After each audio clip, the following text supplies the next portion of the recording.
გირჩის შეთავაზებას მერის საერთო კანდიდატზე აქვს ერთი ნიუანსი, რომელიც მე არ მესმის კარგად კი საერთოდ.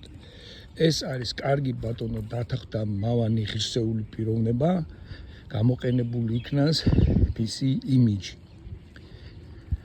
მაგრამ მას ხომ უნდა ყავდეს შემდეგ მერიას, ასე ვთქვათ, ადმინისტრაცია, მერის მოადგილე, ასე შემდეგ. ისინი ხომ უნდა იყვნენ პროფესიონალები, ისინი ხომ უნდა იყვნენ რამ პოლიტიკური პარტიის წარმომადგენლები. ესე იგი და როგორ ესახება გირჩს, რომ რამენაირად ეს პარტიები შეთანხმდებიან რამეში. ესე იგი მარტო მერს ხო არ წარადგენ, უნდა წარადგინო კანდიდატს უხოცორად უნდა წარადგინო მისი გუნდიც. აი ამ გუნდის დაკომპლექტებას ხედავ ვერანაირს.